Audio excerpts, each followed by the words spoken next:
হাসির রাজা, জ্ঞানের রাজা, রসিক রাজা।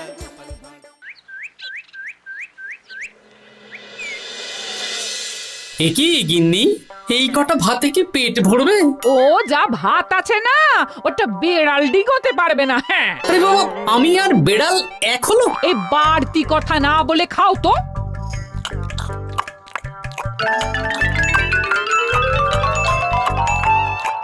গিন্নি, পেটটা ভরেনি বুঝলে, তুমি আরেক হাঁড়ি ভাত বসাও। আমার জন্য 2 হাতা রাখা আছে, ওটাও খেয়ে নাও না, খাও। আমি আর ভাত বসাতে পারবো না, এখন উনুন ধরাও, আঁচ দাও, ভাত বসাও। আহ, আরে তোমারটা তুমি খেয়ে নাও না। তুমি তো জানো আমার এইটুকু খাবারে পোষায় না। তারপর তুমি আজকে ওই ওলের ঝোলটা যা বানিয়েছিলে না, আহা। খাই খাই খাই খাই করে আমার জীবনটাও খেয়ে ফেললে গো। আরে বাবা, ভগবান এই পেট দিয়েছে কিসের জন্য? এত খাটাখাটনি, সবকিছুই তো এর জন্য নাকি? হ্যাঁ,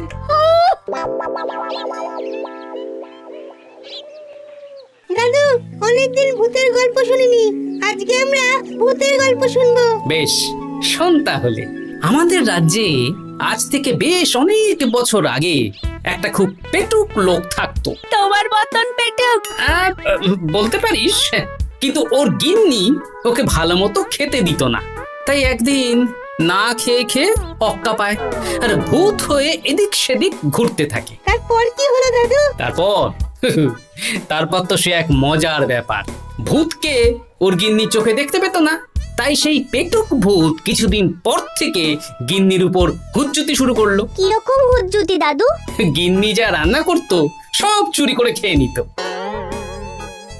এই, এসব উল্টো পাল্টা কথা বলে আমাকে ভয় দেখাতে পারবে না। হ্যাঁ, এই রে, তোরা চটপট খেয়ে নে, নইলে তোদের দাদু আবার ভাগ বসাবে রে। খা। আচ্ছা দিদা। এই শোনো না, তুমি আমার জন্যেও আরো কয়েকটা বেগুনি ভাজো। হ্যাঁ, এই তো একটু আগে 4টে বেগুনি আর 1 বাটি মুড়ি দিলাম। হ্যাঁ, আরে সেগুলো তো পেটের কোন কোনায় হারিয়ে গেছে গিন্নি। তুমি ভাবো আমিও হারিয়ে গেছি? বেশি খিদে পেলে নিজে রান্না করে খাও। আর সে তুমি না থাকলে আমি রান্না করেই খেতাম। দিদা, দাদু কিন্তু তোমাকে চলে যেতে বললো। কি বললে? আমি চলে যাব? আরে তাহলে তাই হবে। এই গুলটে, তুই এসব কি বলছিস বলতো? গুছিয়ে বিদায় নিচ্ছি। আরে আরে আরে, কোথায় চলে যেতে বললাম গিন্নি? হয়েছি আর না, আজকে আমি বাপের বাড়ি চলে যাব। হ্যাঁ, এই দেখো, আমি কোথায় চলে যেতে বললাম? তোমার মনের কথা আমি বুঝে গেছি। এই দেখো, থাকবো না এই পোড়ার মুখ সংসারে। যা। লক্ষ্মী সোনা রাগ করেছে। হাওয়া গরম আছে, চল এখান থেকে বেগুনি নিয়ে এখন কেটে পড়ি। এই সামান্য ব্যাপারে রাগ করার কি আছে বলো তো? এবার নিজের সংসার নিয়ে নিজে থাকো, সারাদিন শুধু খাই খাই আর খাই খাই। নাও এবার ঠেলা সামলাও। ভুল করেও আমাকে বাপের বাড়িতে ডাকতে যাবে না বলে দিচ্ছি। যদি যাও তাহলে আমার থেকে খারাপ কেউ হবে না, এই বলে দিলাম। ওগো, তুমি আমায় ছেড়ে চলে গেলে গো, এবার আমি কার কাছে বায়না করবো গো?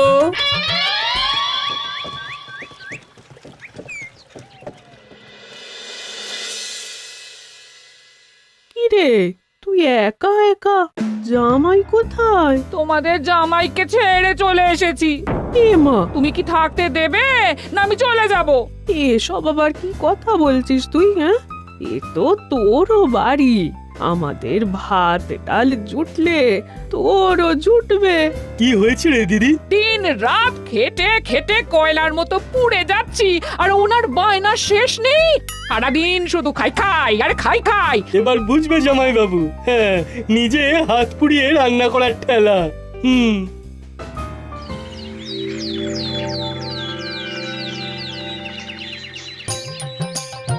গোপাল দাদা, ও গোপাল দাদা, ও গোপাল দাদা, গোপাল দাদা, এ দরজা খোলো, মহারাজ ডাকছেন।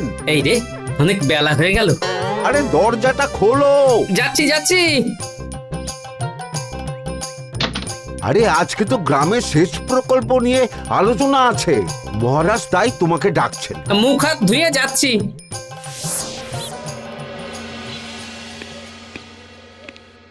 দেখুন মহারাজ, দেখুন, এত বেলায় গোপাল এলো, তাও নিজে আসেনি, ডেকে নিয়ে আসতে হলো। সত্যি গোপাল, আজকে এত জরুরি একটা আলোচনা সভা, কোথায় তুমি তাড়াতাড়ি আসবে? তা না করে গোপাল বাড়াবাড়ি করে ফেললো। গোপাল, এই আমি শেষবারের মতন বলে দিচ্ছি, ফের যদি এরকম রাজসভায় দেরি করে আসতে দেখি তাহলে কিন্তু কড়া ব্যবস্থা নেব। আসলে মহারাজ, আমার গিন্নি গতকাল রাগ করে বাপের বাড়ি চলে গেছে, তাই বেশ হয়েছে। আচ্ছা, যে জন্য আজকের আলোচনা সভা ডাকা হয়েছে সেটা হলো আমাদের রাজ্যের দক্ষিণে একটা সেচের জন্য পুকুর খনন করা হচ্ছে। এ তো খুব ভালো কথা মহারাজ। দক্ষিণের চাষি ভাইরা অনেক দিন ধরে জলের সমস্যায় ভুগছিল, এবার একটা সুরাহা হবে। কিন্তু এটার জন্য তোমাদের বেতন কয়েক মাস কম পাবে তোমরা। কি কেন মহারাজ? তোমার তো এখন একজনের সংসার গোপাল, তোমার আবার চিন্তা কিসে? তাহলেও সেচের জন্য পুকুর খোঁড়া হবে, তার সাথে আমাদের বেতনের কি সম্পর্ক? কারণ ভাড়ারের অবস্থা খুব একটা ভালো নয়, তাই আগামী 3 মাস তোমাদের বেতন 5 মোহর করে কম দেওয়া হবে। হ্যাঁ? হ্যাঁ নয় হ্যাঁ। আর ওই 3 মাসের কেটে নেওয়া বেতন চতুর্থ মাসের বেতনের সঙ্গে যোগ করে দেওয়া হবে।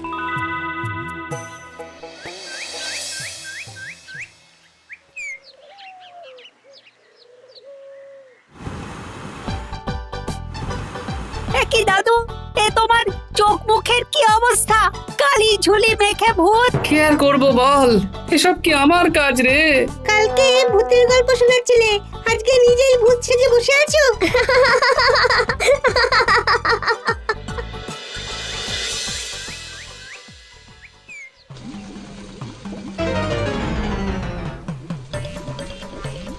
এই রে, ভাতগুলো পড়ে গেছে। দূর দূর দূর, এভাবে হয় নাকি? না, এবার থেকে ভোজনালয় থেকেই খাবার খেতে হবে। একার জন্য কে আবার রান্না করে? দূর দূর। কি গোপাল দাদা, তুমিও আমার মতন ভোজনালয়ে খাচ্ছ? আমার না হয় বাড়িতে রান্না করার কেউ নেই। আমারও নেই, যে ছিল সে ছেড়ে চলে গেছে। ভাই, আর একটু ভাত দেবে? গোপাল দাদা, ভাত আর হবে না গো, আরো কয়েকজন দৈনিক খদ্দের আসবে, তাদের জন্য রেখে দিয়েছি। তাহলে কি আর করা যাবে? একটু একটু ওই তরকারি একটা শাল পাতায় মুড়ে দে, বাড়িতে গিয়ে মুড়ি দিয়ে খাবো। আচ্ছা, তা দিচ্ছি। তুমি খাওয়া হয়ে গেলে হাত মুখ ধুয়ে নাও। আচ্ছা গোপাল দাদা, গিন্নিমা চলিয়ে গেল কেন? সে তোর গিন্নিমাকে গিয়ে জিজ্ঞেস কর। সেটা জিজ্ঞেস করতেই হবে, তোমার মতো একটা ভালো মানুষকে ছেড়ে চলিয়ে গেছে।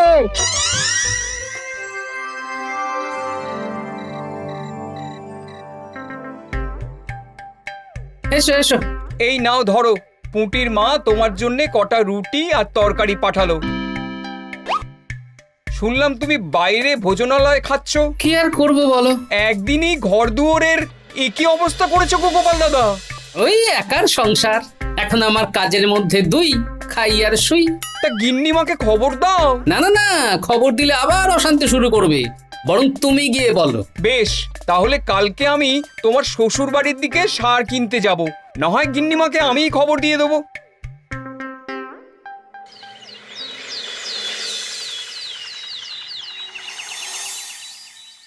বাড়ি ঘর অগোছালো, তাতে আমি কি করতে পারি?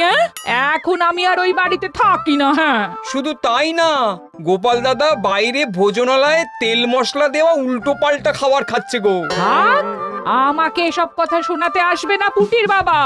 আমার খাটতে খাটতে জীবনটা কয়লা হয়ে গেছে, কয়লা। ওনার বায়নার শেষ নেই। হ্যাঁ, বুঝলে গোপাল দাদা, আমি গিন্নিমাকে অনেক করে বোঝালাম, কিন্তু কিছুতেই কোনো কথা শুনলো না। বেশ, শুনতে হবে না। এরকম বললে হয় নাকি? চারিদিকে ঘর দুয়ার অগোছালো, খাবারের থালা বাসন এদিক ওদিক ছড়িয়ে ছিটিয়ে আছে। ওরে বাবারে, ইঁদুরেও আস্তানা করেছে। যা হচ্ছে হোক।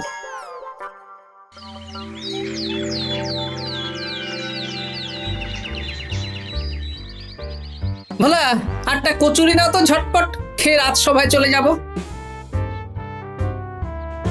এই নাও। ও গোপাল দাদা, শুনলাম নাকি গিন্নিমা বাড়ি ছেড়ে চলে গেছেন? হ্যাঁ, ঠিকই শুনেছো। তাই বাইরের খাবার খেয়ে কতদিন কাটাবে? এভাবে তো তোমার শরীর খারাপ করবে। ওই শরীরের নাম মহাশয়, যা সবে তাই সয়। রান্না বান্না করছো বাড়িতে? না, রান্না করার লোক নেই, আর আমার দ্বারা ওসব কালিঝুলি মাখাও সম্ভব না। দেখো গোপাল দাদা, এই রোজ রোজ বাইরের খাবার খাওয়া ভালো নয়। ভাবছি আরেকটা বিয়ে করব। হ্যাঁ, বলো কি? গিন্নিমা জানলে তো? জানলে জানুক, ও তো এখন আর আমার কেউ নয়। গোপাল দাদা আরেকটা বিয়ে করবে? না না না না না, গিন্নিমাকে বলতেই হবে ব্যাপারটা।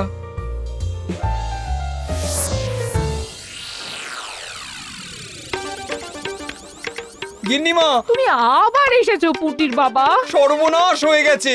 আবার কি সর্বনাশ? হ্যাঁ, বাড়ির চারিদিকে অগোছালো, ইঁদুর মশা মাছি ঘুরে বেড়াচ্ছে। আমি আর ওই বাড়িতে যাব না।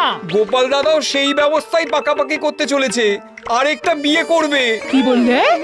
জল জ্যান্ত বউ থাকতে আরেকটা বিয়ে? হ্যাঁ, আমি আজকেই যাব। ওর একদিন কি আমার একদিন? হ্যাঁ, আমি আজকেই যাব। এই দিদি, এক মুহূর্তে এরকম বদলে গেলি কেন? আবার আবার তো জামাইবাবু তোকে কাটাবে। তা বলে তোর জামাই বাবুটাই অন্য কারোর হয়ে যাবে? হ্যাঁ, আমি বেঁচে থাকতে আমি হতে দেব না। তাহলে দিদি আমিও যাব। ওই জামাইবাবু অতিরিক্ত খায়, জামাইবাবুর খাওয়া বন্ধ করতে হবে, বুঝলি? ঠিক আছে, চল তাহলে চল। ঠিক আছে, চলুন তাহলে। হ্যাঁ হ্যাঁ, তাই চলো। বুঝলি দিদি, আমার মাথায় একটা মতলব এসেছে। হ্যাঁ। কি মতলব শুনি?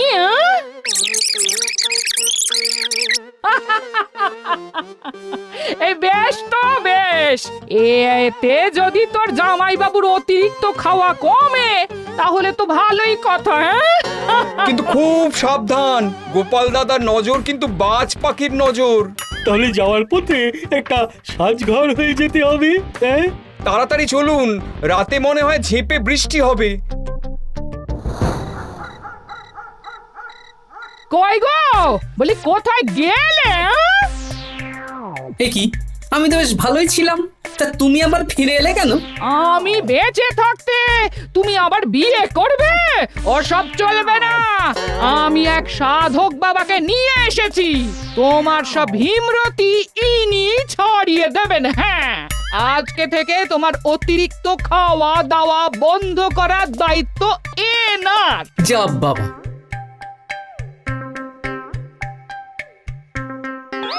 কি করেছো গো? হ্যাঁ, ঘর দুয়ার তো পুরো শ্মশান হয়ে গেছে গো। এখন আবার তোমার ঘর তুমি পরিষ্কার করো। সে করছি, তুমি যাও বাজার করে নিয়ে এসো। ভোলার দোকান থেকে বেশি করে ছানা আনবে, আর রাতে ছানার বড়া করে তরকারি বানাবো। হ্যাঁ, আহা, কতদিন খাইনি, এক্ষুনি যাচ্ছি। উহ, তাড়াতাড়ি যাও, তাড়াতাড়ি যাও, মেঘ ডাকছে, রাতে বৃষ্টি হবে। আমি এই ঘর গুছিয়ে রান্না বসাচ্ছি গো। বলো কি গোপাল দাদা, গিন্নিমা ফিরে এসেছেন? হ্যাঁ, সকালে তোমার দোকানে বলেছিলাম না বিয়ে করব, সেটা নিশ্চয়ই কেউ শুনে গিন্নির কানে দিয়েছে। ব্যাস, ঘরের বউ ঘরে চলে এলো। সকালে যখন তোমাকে আমি ওই কচুরি দিচ্ছিলাম, তখন তো ওই পুঁটির বাবাকে দোকানের সামনে দিয়ে হেঁটে যেতে দেখেছিলাম। তাহলে পুঁটির বাবাই খবর দিয়েছে, ভালোই হয়েছে। যাই হোক, আমাকে ওই 500 গ্রাম মতো ছানা দাও তো, গিন্নি ছানার বড়া দিয়ে তরকারি করবে। ভালো তো, ভালো তো, তোমরা ওই কর্তা গিন্নি একসাথে খাবে। আবার কোন সাধককে নিয়ে এসেছে যে আবার খাবার খাওয়া নিয়ন্ত্রণ করবে? দেখো কি করে তোমাকে সামলায়। এই নাও।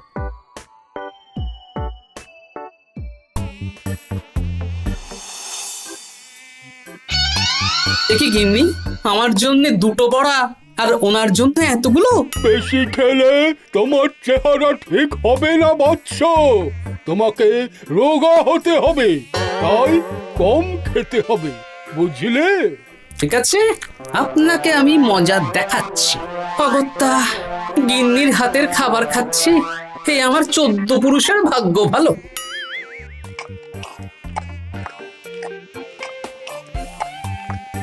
বাবা, আপনাকে আরেকটু তরকারি দিই বাবা? দে মা, দে। আমাকে দাও। একদম না, বলেছি না তোকে রোগা হতে হবে। হ্যাঁ, কি মশা রে তোদের বাড়িতে। আরে রে নকল গুফ, মশা যাওয়ার আগে আপনাকে আমি তাড়াবো। এই কদিন চারদিকে সব ছড়িয়ে ছিটিয়ে নোংরা করেছে, মশা মাছি এত তাড়াতাড়ি যাবে না। হ্যাঁ, আমার খাওয়া হয়ে গেছে, আমি উঠলাম। আপনি ভালো করে খান কেমন?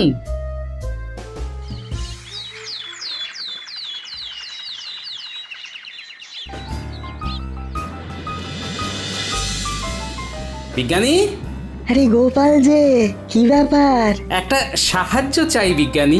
বলো বলো, আমি কি করতে পারি? কয়েক টুকরো বরফ বানিয়ে দিতে পারবে? তা পারবো, কিন্তু এখন হবে না। তুমি বরং সন্ধেবেলার পর নিয়ে যেও, কেমন? খুব উপকার করলে বিজ্ঞানী। আমি ওটা বিশেষ মোড়কে তোমায় দেব, যাতে গলে না যায়। ধন্যবাদ বিজ্ঞানী, এখন তাহলে আসি।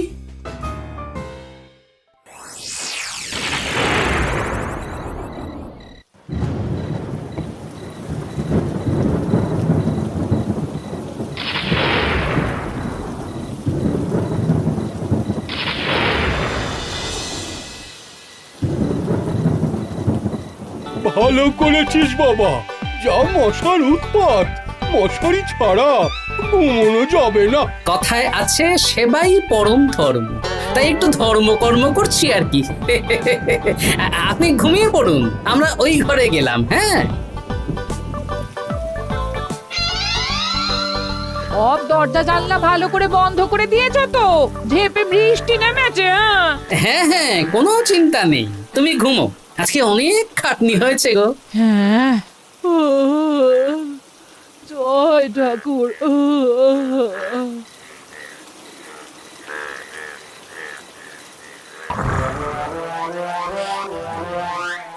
এই তো গিন্নিও ঘুমিয়েছে, এবার আসল কাজ শুরু হবে।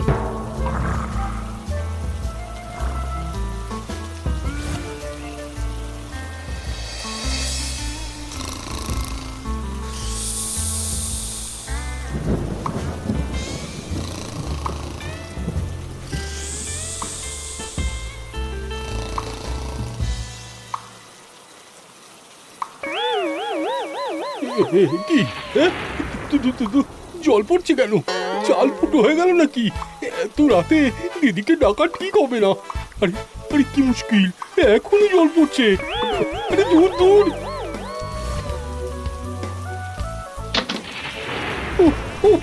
বাপরে বাপ।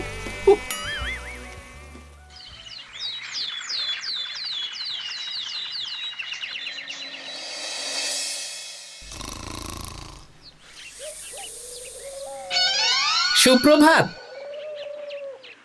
প্রভাত আর শু নেই। কেন?